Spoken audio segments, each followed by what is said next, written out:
There was a town hall meeting in Maryland, and I'm sure, as you know, these town hall meetings bring out the geniuses.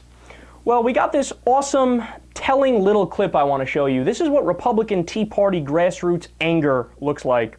Let's listen, and then I have a lot to say about this. This guy and saying we're going to impeachment with you if you do not start obeying the laws. The Republicans are too nice. But listen, we're dying out here because you guys are being nice guys. This is not a Boy Scout meeting. It's not, and you're acting like Boy Scouts. You gotta fight. Because we're leaving the country. I want to see more defiance. We've seen this dozens of times where Boehner will not fight, where McConnell will not fight, where Paul Ryan and the debate and for Joe Biden sat there and took it from him, and we're, the American people, putting our hopes on these people to defend us, and we get nothing. That's so telling. So first of all, there are two kernels of truth we should acknowledge and get out of the way. First of all, these guys should be pissed. They should be angry. They have every right to be angry. They are getting hosed. Nobody's looking out for them. Their representatives are not doing their job. And the other thing they said that's true, Joe Biden did eviscerate Paul Ryan in that debate. No doubt about that. But here's what they're wrong about. Everything else. They actually said the Republicans are too nice. Okay, you can't have that opinion unless you have no idea what's going on and you don't actually read what's happening in Washington, and they don't, that's clear.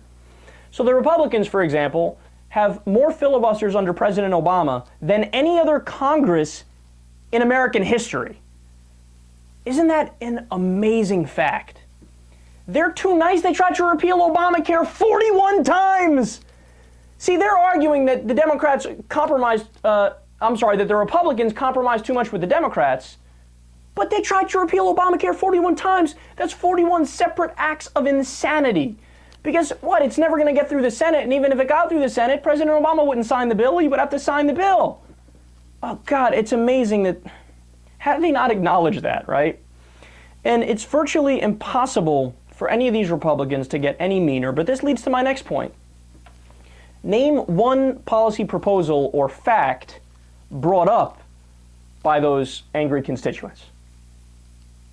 You can't, because they didn't name one.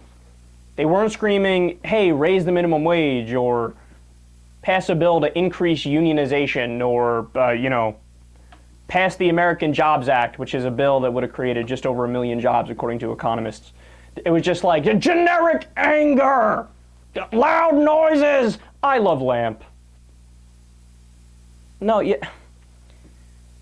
have to know what you're talking about. You have to actually have solutions to propose, not just scream, get harsher on them, yeah. But what does that mean? You have to explain what that means. What things would you specifically like people to fight for, your representatives to fight for? And my last point is that these guys shouldn't want the Republicans to fight harder. If they want their lives to improve, they should want the Democrats to grow a backbone and become actual progressives. I mean, what they should really want is money out of politics, but I wouldn't expect them to understand that issue at all.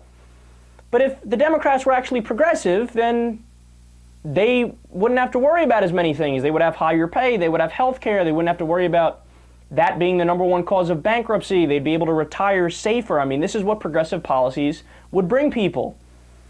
But these people, although it's true they need help from Washington, they also need an education. I mean, they're screaming for impeachment. Who's going to replace Obama if you impeach?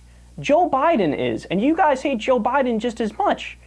And Joe Biden is likely more liberal than Obama. But they know so little about the way the country functions, they probably think, well, if you get Obama out of office and you impeach him, then obviously Fred Thompson would replace him, right? I love that guy. And I love reverse mortgages. Well, a government-insured reverse mortgage can help you and your family now.